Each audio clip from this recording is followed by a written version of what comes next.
Isenção para as compras de até $50, isenção para as compras de até $50 deve acabar em 2024.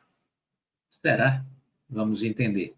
O fim da medida faz parte do esforço arrecadatório do governo, que precisa levantar quase 170 bilhões de reais para garantir a meta nas contas públicas em 2024. A equipe econômica previu o fim da isenção do imposto de importação para as compras online internacionais até $50 no orçamento de 2024, que foi enviado no último dia 31 ao Congresso. Segundo Dário Durigan, secretário executivo do Ministério da Fazenda, foi considerada uma alíquota mínima de 20%, que deve gerar 2,8 bilhões de reais em receitas extras com o fim do benefício. 20% de alíquota mínima, gerando 2,8 bilhões em receitas extras com o fim do benefício. A medida faz parte do esforço arrecadatório do governo, que precisa quase 170 bilhões para garantir a meta do déficit zero em 2024, como definido no arcabouço fiscal.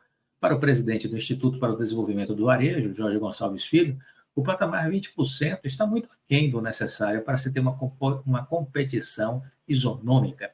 Não é aceitável, disse ele, basta ver o estudo do IDV/IBPT, no qual a carga tributária efetiva média é de 85%.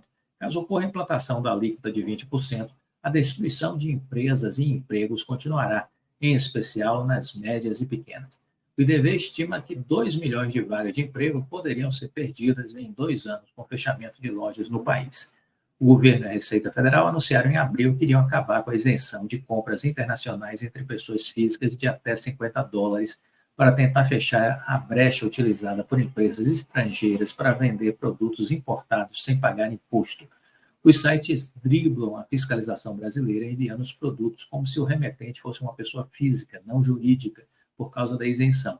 Eles também dividem um pedido de um mesmo cliente em vários pacotes para evitar também a tributação de compras acima de $50, que dá em torno aí de R$250.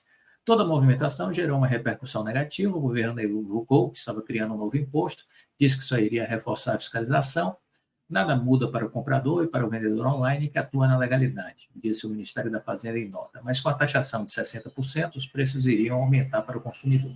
Diante da polêmica, o governo recuou e acabou mantendo a isenção para as compras até $50. O ministro da Fazenda, Fernando Haddad, havia afirmado que foi um pedido do presidente tentar resolver isso administrativamente, usar o poder de fiscalização da Receita Federal sem a necessidade de mudar a regra. Em meio ao imbróglio, Chain, Shopee chegaram a se pronunciar. Shopee disse que apoia o governo em qualquer mudança tributária, que apoia o empreendedorismo brasileiro. Quanto a Chain, disse reconhecer a importância em propor melhorias para as regras no Brasil. Impulsionadas pela situação, ainda em abril, a Chain anunciou um investimento de 750 milhões de reais para os próximos anos, além da criação de 100 mil postos de trabalho. Mais tarde, a Shopee anunciou a inauguração de 2 novos centros de distribuição no Brasil, em Salvador e em Recife. A decisão final do governo, até então, foi anunciada no fim de junho. Não será cobrado o imposto de importação para as compras online de até $50, desde que as empresas entrem no programa Remessa Conforme da Receita Federal e recolham tributos estaduais. E agora, na previsão orçamentária para 2024, não há mais essa isenção absoluta até $50 e haverá a previsão de cobrança de 20% de imposto. Mas isso não agrada, sobretudo, o varejo nacional. Ao meu ver, já me posicionei sobre isso aqui, é uma estupidez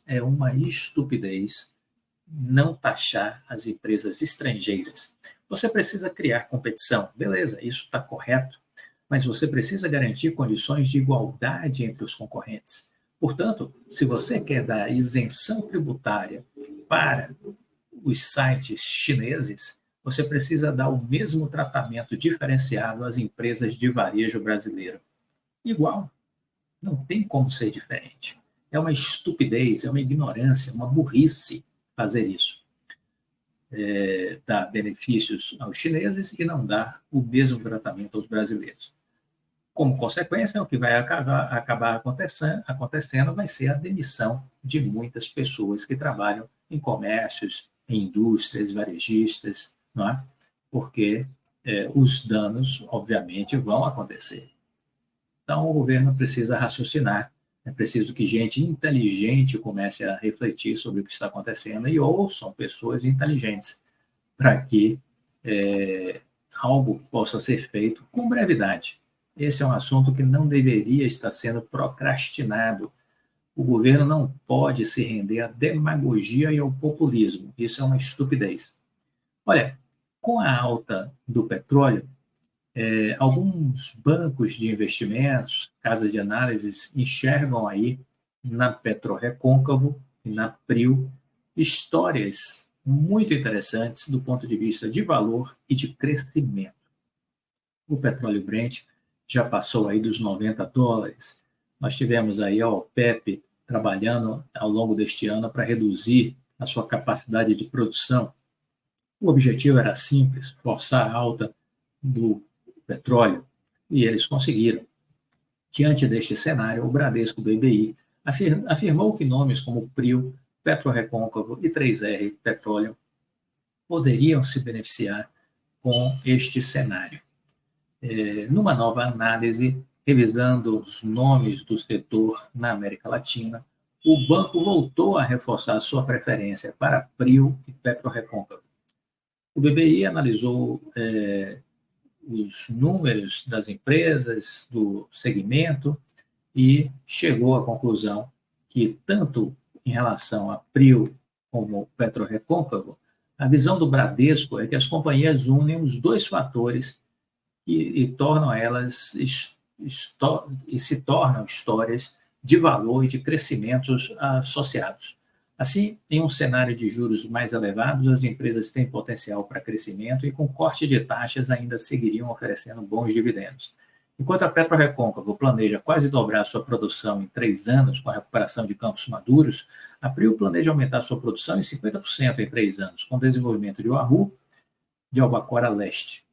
O BBI reforça que ambas as teses apresentam balanços muito saudáveis no momento e consideram a natureza de alta margem do negócio, que isso consegue gerar muito valor, mesmo com investimentos em crescimento. A PRIO é classificada pelo banco como uma indicação que tem um potencial para superar o índice de referência, ou seja, equivalente à compra, projeta o preço-alvo para o final deste ano a R$ 65. Então, é desta forma que o Bradesco está vendo a PRIO, ok? Desta forma que o Bradesco está vendo a PRIO. Vamos continuar falando. No vídeo anterior, a gente falou um pouco sobre a questão dos minoritários, né? Eles estão processando a Oi. Vamos seguir nesta linha. Existe aí um grupo de minoritários, 200, mais ou menos, que deram entrada no processo contra a Oi e contra a Lix, empresa de contabilidade, que fez um parecer dizendo, uma nota técnica, que a Oi tinha condições de sobreviver 3 anos com seu fluxo de caixa. Então, a ação foi movida contra ambas as empresas, a ação foi ajuizada para identificar de quem é a responsabilidade sobre os dados que atestavam a dita viabilidade econômica e financeira da Oi pelos 3 anos 2024, 2025, 2023, 2024 e 2025. O documento foi apresentado à Justiça alguns meses antes da Oi encerrar a primeira recuperação judicial. Foi em dezembro, né, e esse documento é de agosto da Lix. Após a obtenção das provas e identificação de responsáveis, os minoritários devem entrar com outra ação para solicitar o ressarcimento dos prejuízos que amargaram com as baixas das ações da Oi, consequência da entrada na segunda recuperação judicial. É do mercado perder, sofrer variações, mas não é do mercado situações que sejam de irregularidade, disse Eduardo Silva, presidente do Instituto Empresa, no dia 13, em uma coletiva com a imprensa. Então é isso. A gente tem aí essa situação, é preciso investigar, é preciso apurar. A justiça deve sim ser mobilizada, está sendo mobilizada e entendemos que isso seja um direito dos minoritários. As empresas não podem adulterar números, não podem fraudar números, não podem falsear a verdade, certo? Eu queria aqui dar, inclusive, uma devolutiva aqui de algumas mensagens que vocês andaram mandando aí nesses últimos dias, algumas, muitas, sobre esse tema. O Gilson de Oliveira. Clóvis, tudo bem? Eu sou de Recife, Pernambuco, e sempre fico muito agradecido com as suas orientações. Muito obrigado. Olha, Gilson, um abraço para você, tudo de bom. Aí ele me disse, como faço para entrar na ação contra a Oi? Eu estou me sentindo lesado. Eu investi R$ 12.000. Então, Gilson, em breve nós estaremos falando a respeito disso, porque será possível, quem não ingressou ainda nesta ação, ingressar. Nós estamos aí vendo com o Instituto Empresa, né, e com os advogados que estão representando o Instituto Empresa nesse processo aí contra a Oi e a Lix, mas uma coisa que eu já adianto para vocês é que sim, será possível fazer parte, e em breve estarei dando notícia aqui, inclusive colocando um link para vocês acessarem e fazer parte dessa nova etapa, e eu direi também por quanto tempo provavelmente essa nova janela de adesão estará aberta. Eu queria mandar um abraço para o Jairo, Lúcio, que está sempre aqui mandando mensagens no canal, para a Rosângela Oliveira também, um abraço para o nosso amigo Klaus, um grande abraço, Klaus, tudo de bom. O Júnior mandou uma mensagem, Clóvis, está no release da nova recuperação judicial, eles vão adicionar geração de energia elétrica ao objeto social da companhia. Sim, eles falam isso já faz tempo, viu, Júnior? Era para ter já cerca de 32 usinas funcionando, e eles já têm uma experiência da Oi Energia, já existe CNPJ, viu? Já existe o CNPJ da Oi Energia e eles estão funcionando em Minas Gerais. Só que eles diziam que isso ia dar escalabilidade, que teriam 32 usinas funcionando, e aí a gente não tem mais atualização disso. Tá? E aí o Júnior também me diz, olha, há uma possibilidade de não acontecer a diluição de credores da empresa no novo plano. Bom, quanto a isso eu não acredito, viu, Júnior? Eu não acredito, porque o presidente Rodrigo Abreu disse que vai haver diluição de 80% da base acionária aí vai para a mão dos credores. Então, não acredito aí que não vai haver diluição. Vai haver sim, certo? Não, os minoritários não têm poder de barganha para impedir isso. Carlos mandou mensagem, no meu entender, uma coisa relevante é responsabilizar a Oi por conta da falta de transparência. Perfeito, Carlos, é isso mesmo. A ausência do RI junto aos investidores minoritários vai fazer diferença no frigir dos ovos. Eu também acho. O RI nunca quis falar com os minoritários da empresa. Na verdade, hoje eu entendo que eles tinham uma agenda oculta, jamais revelada para os minoritários, mas que alguns grandes tubarões tiveram acesso a essa agenda. Um exemplo é o André Jacuzzi, que sabia de tudo antes de todos nós.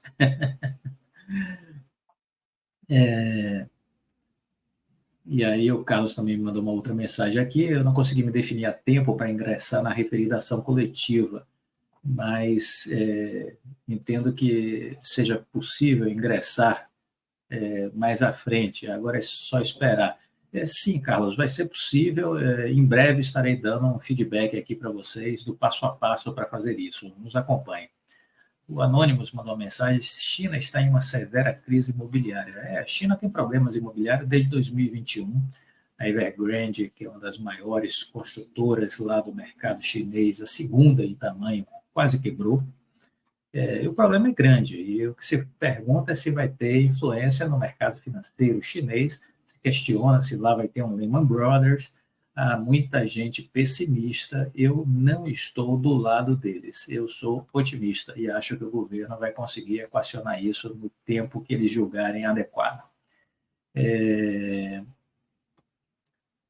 Dionísio, parabéns em replicar tanto conhecimento, um grande abraço. Olha, Dionísio, muito obrigado pelas suas palavras. Um outro inscrito aqui do canal, que mandou uma mensagem. Boa tarde, Clóvis. Qual o caminho para quem pretende integrar essa demanda? Olha, siga nos acompanhando, que em breve eu darei o passo a passo do que fazer. Em breve eu darei o passo a passo do que fazer. Então, siga nos acompanhando.